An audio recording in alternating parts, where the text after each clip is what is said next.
कभी सोचा है कि गर्मियों में दूध को अगर बाहर छोड़ दें तो वो फट क्यों जाता है?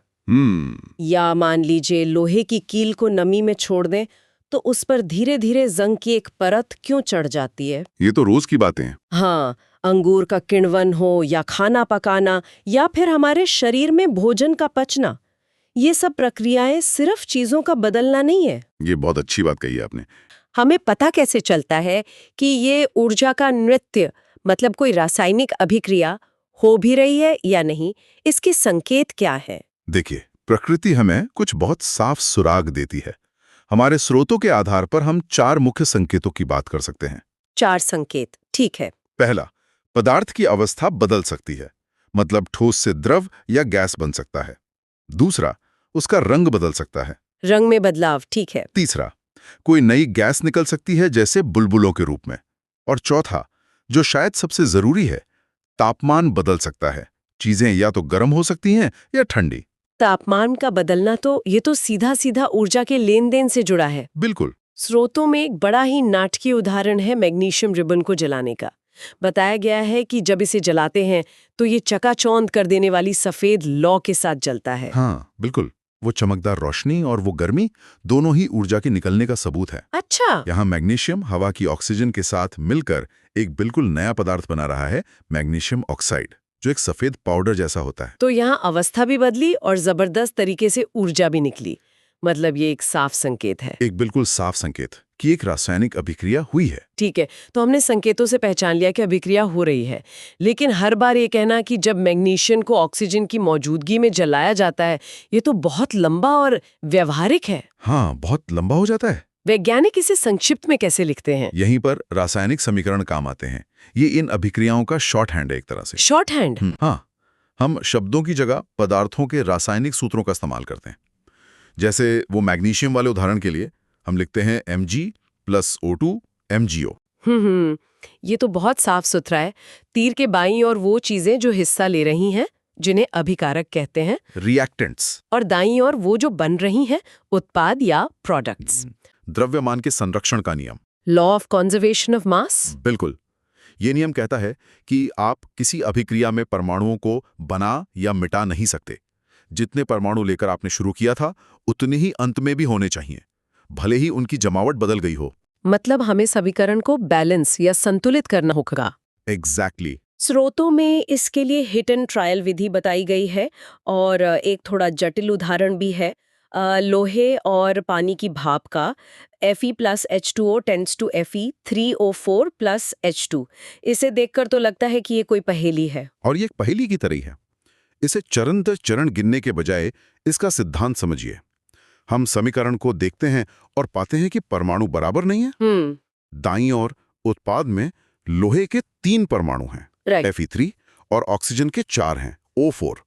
तो हमें बाईं ओर भी उतने ही चाहिए। ठीक है। तो हम बस अणुओं के सामने गुणांक, मतलब कोएफिशिएंट्स लगाकर परमाणुओं की संख्या को दोनों तरफ बराबर करने की कोशिश करते हैं। ये एक लॉजिक पजल को सुलझाने जैसा है, जिसका अंतिम हल है 3Fe+4H2O टेंड्स टू Fe3O4+4H2। अब सब कुछ संतुलित है। अब सब कुछ संतुलित है। हम कोष्टक में S, L या G लिखकर उनकी भौतिक अवस्था बताते हैं। हमारे लोहे वाले उदाहरण में पानी के साथ G लिखा जाता है। 3Fe+4H2OG goes to। हाँ, और ये छोटी सी जानकारी बहुत महत्वपूर्ण है, क्योंकि ये बताती है कि ये अभिक्रिया ठंडे पानी से नहीं बल्कि भाप से हो रही है। बढ़िया। अब जब हम अभिक्रियाओं की भाषा समझ गए हैं तो चलिए उनके परिवारों को जानते हैं। हमारे स्रोतों में सबसे पहले जिक्र है संयोजन अभिक्रिया का। Combination reaction. नाम से लगता है कि इसमें चीजें जुड़ रही हैं। बिल्कुल। इसमें 2 या 2 से ज्यादा अभिकारक मिलकर एक अकेला ज्यादा जटिल उत्पाद बनाते हैं।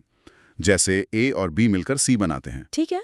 और जब भी नए बंधन बनते हैं तो अक्सर उनमें संग्रहित ऊर्जा ऊष्मा के रूप में बाहर निकलती है। इसीलिए ज्यादातर संयोजन अभिक्रियाएं ऊष्माक्षेपी होती हैं, मतलब एक्सोथर्मिक। यानी वे गर्मी पैदा करती हैं? हाँ, वे गर्मी पैदा करती हैं। क्या इसका कोई रोजमर्रा का उदाहरण है? याद है हमने जंग लगने की बात की थी, क्या वो भी एक संयोजन अभिक्रिया है? एकदम सही। लोहे का जंग लगना एक आदर्श उदाहरण है। लोहा यानी Fe और ऑक्सीजन O2 धीरे धीरे जुड़कर आयरन ऑक्साइड बनाते हैं, जो कि जंग है। हाँ। ये एक बहुत धीमी संयोजन अभिक्रिया है। एक तेज उदाहरण चाहिए तो बिना बुझे चूने CaO में पानी मिलाने का सोचिए। अच्छा, बीकर तुरंत गर्म हो जाता है और बुझा हुआ चूना बन जाता है। अरे ये तो वही सफेदी वाला चूना है। स्रोतों में एक बड़ी दिलचस्प बात बताई गई है कि जब दीवारों पर इसकी सफेदी की जाती है तो असली चमक 2-3 दिन बाद आती है। मैं हमेशा सोचती थी कि ये सिर्फ सूखने की वजह से होता है। नहीं नहीं, ये सूखने से कहीं ज्यादा है। ये दीवार पर एक और रासायनिक अभिक्रिया का होना है। दीवार पर? हाँ, दीवार पर लगा बुझा हुआ चूना हवा की कार्बन डाइऑक्साइड CO2 के साथ धीरे धीरे संयोजन करता है और इस अभिक्रिया से कैल्शियम कार्बोनेट CaCO3 की एक पतली, कठोर और चमकदार परत बनती है। 1 मिनट, कैल्शियम कार्बोनेट, ये नाम तो सुना हुआ लगता है। सुना ही होगा। संगमरमर का रासायनिक सूत्र भी कैल्शियम कार्बोनेट ही है। क्या? हाँ, तो एक तरह से सफेदी करने के कुछ दिनों बाद आपकी दीवार पर संगमरमर की एक बेहद पतली परत बन जाती है। कमाल है। मगर मैं अपने घर की दीवारों को दोबारा कभी उसी नजर से नहीं देख पाऊंगी। ये तो सच में एक शानदार जानकारी है। तो संयोजन का मतलब है जुड़ना, इसका उल्टा भी तो होता होगा, चीजों का टूटना। हाँ, और उसे कहते हैं वियोजन अभिक्रिया, डीकंपोजिशन रिएक्शन। इसमें एक बड़ा यौगिक ऊर्जा पाकर छोटे छोटे सरल पदार्थों में टूट जाता है। मतलब C टूटकर A और B बनाता है। पर आपने कहा ऊर्जा पाकर? बिल्कुल। ध्यान दीजिए, किसी चीज को तोड़ने के लिए हमेशा ऊर्जा लगानी पड़ती है। ये ऊर्जा ऊष्मा, बिजली या प्रकाश के रूप में हो सकती है। तो ये ऊष्मा क्षेटी का ठीक उल्टा हुआ। इसे ऊष्मा शोषी या एंडोथर्मिक कहेंगे क्योंकि ये ऊर्जा सोखती है। बिल्कुल सही। सभी वियोजन अभिक्रियाएं ऊष्मा शोषी होती हैं। कोई उदाहरण? जैसे अगर आप हरे रंग के फेरस सल्फेट क्रिस्टल को गर्म करें, मतलब ऊष्मा ऊर्जा दें, तो वो टूट जाएगा और सल्फर की गंध वाली गैसें निकलेंगी। या पानी में बिजली प्रवाहित करें, यानी विद्युत ऊर्जा दें, तो वो हाइड्रोजन और ऑक्सीजन गैस में टूट जाएगा। बिल्कुल। प्रकाश ऊर्जा वाला उदाहरण तो और भी दिलचस्प है। सिल्वर क्लोराइड को धूप में रखने पर वो सिल्वर और क्लोरीन में टूट जाता है। हाँ, और ये कोई मामूली अभिक्रिया नहीं है। इसी प्रकाशीय वियोजन के सिद्धांत पर पुरानी ब्लैक एंड व्हाइट फोटोग्राफी काम करती थी। सच में? हाँ, फोटोग्राफिक प्लेट पर सिल्वर यौगिकों की एक परत होती थी। जब उस पर प्रकाश पड़ता था तो जहां जहां ज्यादा रोशनी होती थी वहां वहां ज्यादा सिल्वर के कण बन जाते थे और इस तरह एक नेगेटिव इमेज तैयार होती थी। अविश्वसनीय। यह सोचना कि मेरे दादा दादी की पुरानी तस्वीरें असल में सूर्य के प्रकाश द्वारा कराई गई एक वियोजन अभिक्रिया का नतीजा है, ये तो रसायन विज्ञान को सीधे इतिहास और हमारी यादों से जोड़ देता है। विज्ञान हर जगह है। तो हमने देखा कि परमाणु जुड़ सकते हैं या टूट सकते हैं, लेकिन क्या वे एक दूसरे की जगह भी ले सकते हैं, जैसे किसी नृत्य में पार्टनर बदल लिए जाएं? क्या खूबसूरत सादृश्य है। और बिल्कुल यही होता है जिसे हम विस्थापन अभिक्रिया या डिस्प्लेसमेंट रिएक्शन कहते हैं। पार्टनर बदलना। हाँ, इसमें एक ज्यादा क्रियाशील तत्व एक कम क्रियाशील तत्व को उसके यौगिक से बाहर निकालकर उसकी जगह ले लेता है। मतलब यहाँ ताकत का खेल है। एक तरह से हाँ, रासायनिक क्रियाशीलता का खेल है।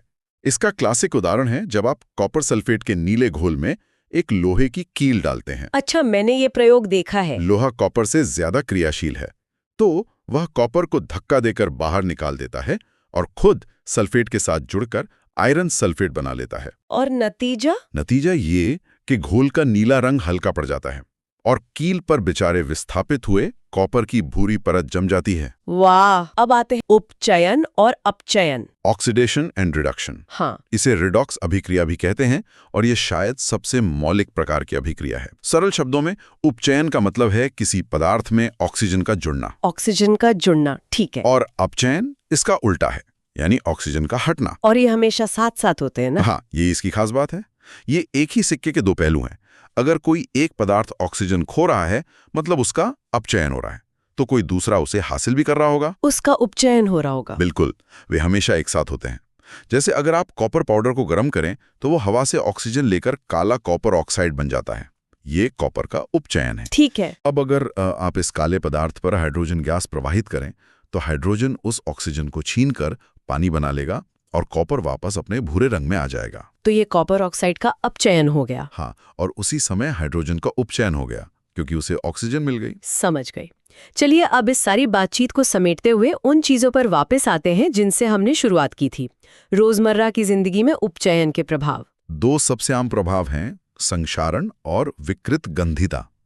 संक्षारण या कोरोजन धातुओं का धीमी गति से होने वाला उपचयन है। जैसे जंग लगना। बिल्कुल, लोहे पर जंग लगना, चांदी का काला पड़ना, तांबे पर हरी परत चढ़ना, ये सब धातु की ऑक्सीजन और नमी के साथ अभिक्रिया का नतीजा है जो उन्हें धीरे धीरे नष्ट करता है। और दूसरा, विकृत कंधिता या रैंसिडिटी?